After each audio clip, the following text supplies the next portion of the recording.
If you got a Yamaha Bear Tracker 250 or a Big Bear and your reverse selector is stuck, the problem's gonna be a ball bearing and a spring and a plate all contained down inside this lever, okay? Down inside of here. Best method is gonna be to take this whole thing apart, clean it out, grease it up. This one was pretty severely rusted. You can see the upper boot is completely gone. The lower boot is not doing anything at all. So I'm telling how much mud, water, gas, oil it's all caked down inside of here.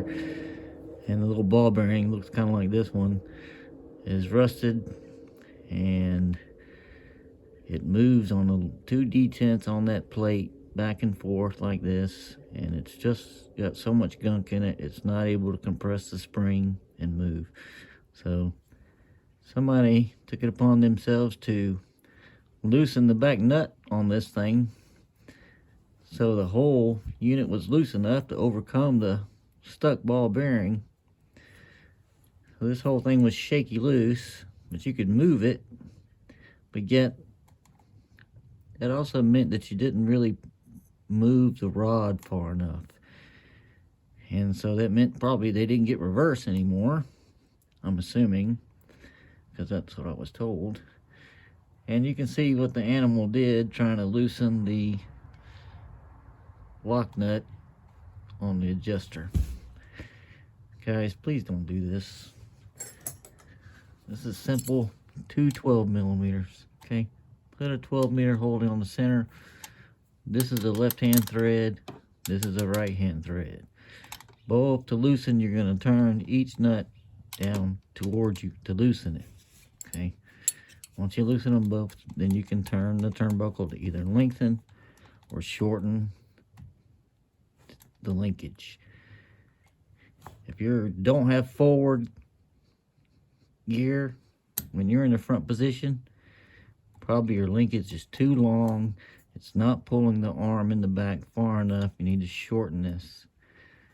If you put it in reverse and you don't have reverse, but you do have forward, possibility your linkage is too short and it's not pushing the rear arm far enough back, okay?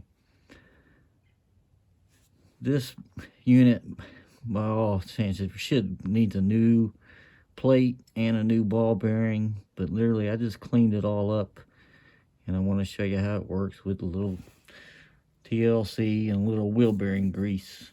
So obviously to use the reverse selector, you have to be in first gear without the engine running.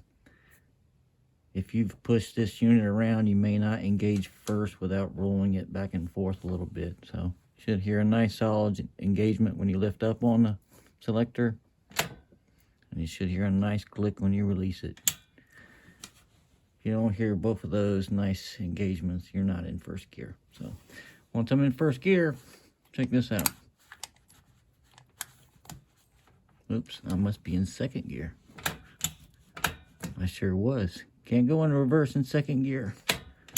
Now I'm in first. Here we go. Boom. Like butter. Okay. That's how easy this should work for you. I'm in an awkward position with my hand, but you see what I'm showing you. Okay. It's all because of this ball bearing that's stuck inside of there. So I'm going to show you how to take this off real quick. It's pretty easy. The hardest part by far is getting this stupid cotter pin out of the top. Okay, it's a little rinky-dink tiny cotter pin that you're probably not going to have a replacement for. But before you tear any of this apart, you have to have something to go back in here, or else it's not going to stay together for you. So instead of that little tiny cotter pin, you can actually take a regular cotter pin, open it up a little bit, cut it down about half the length, and use one end of it to go inside of there, of that hole, and slightly bend it. You don't have to bend it ridiculously. You might want to take it out again someday. And I promise you, it's never going to break. It's never going to fall out. So you don't have to have that little tiny one. I'll show you here this one that I'm taking out. The modification to it, super easy. Okay, everybody see that? That's all you gotta do. You can make your own. Only one end has to go inside that hole. It's not gonna break, it's not gonna come off.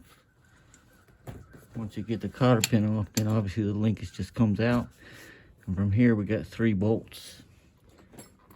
The rear ones are 5mm Allen. Okay.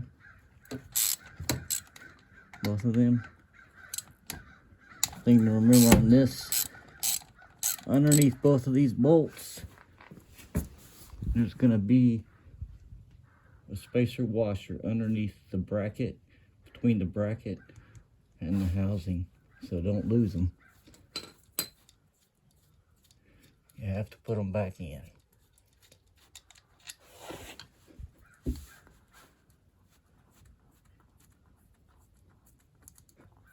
Now the front one is actually, this bolt goes all the way down into your engine casing. Get this last bolt all the way up here. Okay. It's a 6mm, and there's actually 2 sealing washers on here, because this is actually open to your crankcase. You can look and see your oil down inside there. There's one of my little washers there, and another one there. See, 2 washers or spacers underneath the back. Don't lose them. This bolt, I'm just gonna put the nut right back in place so nothing drips down into the engine. You can see there's actually a gasket still stuck to the engine casing here, and then there's a gasket on the nut. So just gonna put this temporary, and to show you real quick, you actually hear this.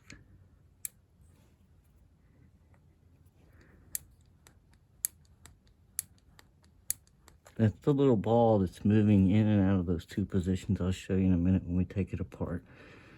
But there's also another spring in there, just for your handle. And I want to show you a little bit in this area here. I did a little filing on this aluminum casing once I had it apart as well. It kept this knob from sticking so much. So, all right, I'm gonna stop and I'll get set up and I'll show you how to take this apart and what's going wrong with it. See you in a second. All right, since I don't have the upper boot, I can't promise you don't have to take that one off to do any of this, but I don't think you do. But either way, we do have to move the lower boot out of the way. I'm just gonna do like so, and then there's a nut that we have to remove to disassemble this whole thing. It's gonna be a 10mm. You're probably gonna need to spray some penetrating oil on this thing to break it free for the first time in years. So pull the nut off, pull the washer off, and then we'll slightly hold down this handle, and that's going to allow us to separate all this a little easier. Okay, we'll see when we do. I think there's here we have our plate, and there's our ball bearing. So this sits like this, and when you rotate it back and forth, that ball bearing falls in one of these 2 holes. And that ball bearing has to be able to compress down into that hole, or none of this is going to spin. Okay, this is where all the problem is with the ball bearing. Take that ball bearing out.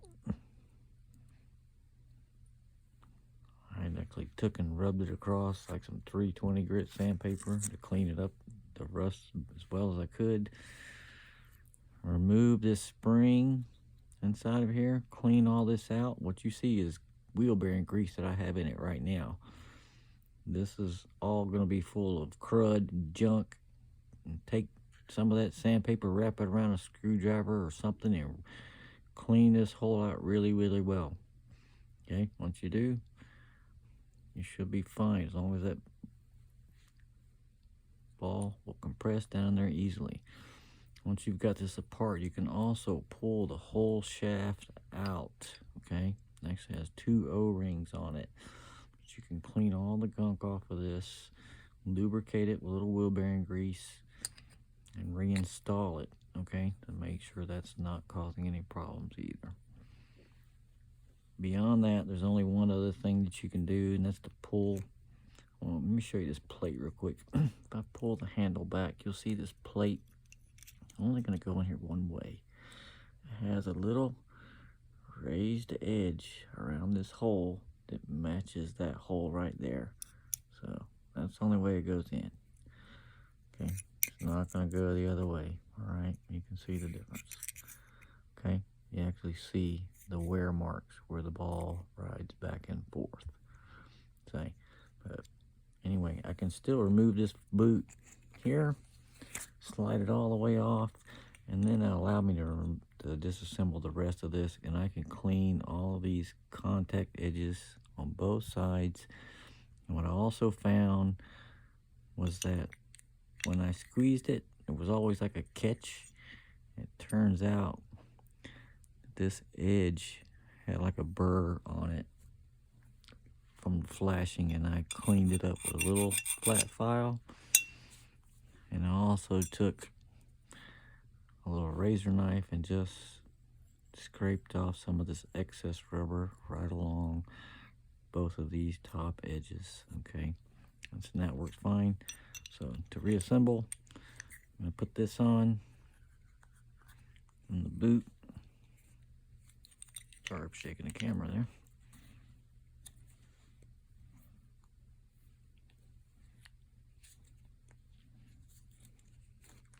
Shove the boot. Oops. I get that inside. This is fun when my hands are kind of greasy. Okay, here we go. Pull the boot all the way up. Move back out of the way. Have to reinstall our plate. When you do this, it helps to pull on this handle up. Okay, you're going to need to do that to put it together. So pull on the plate, line up my slots in there with those two.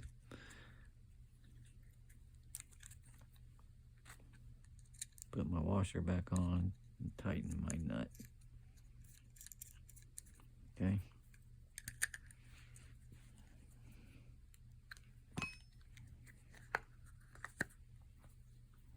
There it is.